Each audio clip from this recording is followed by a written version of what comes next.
talking about the Mubarak verdict that came out on Saturday, which has sent thousands of protesters out onto the streets of Cairo in anger. He essentially agrees with them. He says this was a show trial. He reckons the real revolution in Egypt ended as soon as Hosni Mubarak was toppled. Once the army, the Supreme Council of the Armed Forces, took power, it was already over as far as he's concerned. He says they're just chopping off the head of the serpent, condemning Mubarak in order to make sure the vast military establishment in Egypt that thrived under his regime continues to survive without him. Of course, huge amounts of people who he thinks were involved in the massacres of protesters back last January and February have had no proceedings led against them at all. He reckons what Egypt really needs is a kind of truth and reconciliation tribunal like the one that South Africa had after the end of apartheid, because of course once you've still got judges that worked under Mubarak judging, how can they possibly fairly judge the people that they once worked with?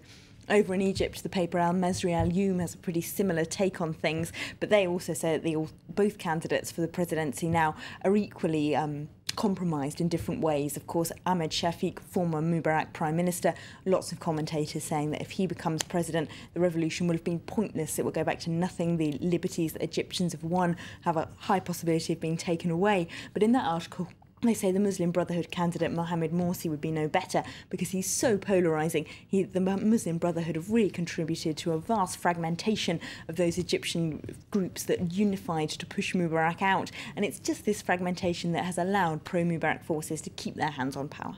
Now, you probably know that Elena has an election fascination. She's found us another one to look at. This one's in Mexico, isn't it? You should be glad I've not been banging on about this for months already. But it's now soon enough on the 1st of July for me to be allowed to bang on about the Mexican election. And there is actually a very interesting piece about it in The Independent. It's all about the PRI, the Institutional Revolutionary Party, who, as The Independent puts it, ruled Mexico for 70 years by stuffing ballot boxes, massacring pro-democracy protesters and bribing election officials. And so you would think, really, that having got rid of them in the year 2000, most Mexicans would not be pleased to see them make a comeback. But their candidate, Enrique Peña Nieto, is soaring ahead in the polls on 45%. How can we explain this? Well, part of it is just the war on drugs, that Mexican voters are so upset with the situation that they just want a tough hand to bring some security and try and bring it under control, even if that means less democracy and free speech for everybody. There's also the fact that they're deeply implanted in rural areas where a lot of people are illiterate, where they'll still follow orders of local politicians or landowners to vote in a particular direction. And in those areas, they were never really pushed out. And the candidate, though, isn't going down very well with swathes of people in Mexico. Not only does his party have that long, dreadful human rights record, which has brought young people protesting out onto the streets in huge numbers, there's also the fact that the man himself, Peña Nieto, as the recently deceased, very famous Mexican novelist Carlos Fuentes put it, is somewhat lacking in the intellectual department. This is the man who was last mentioned in the press review because he couldn't name 3 books that had influenced him.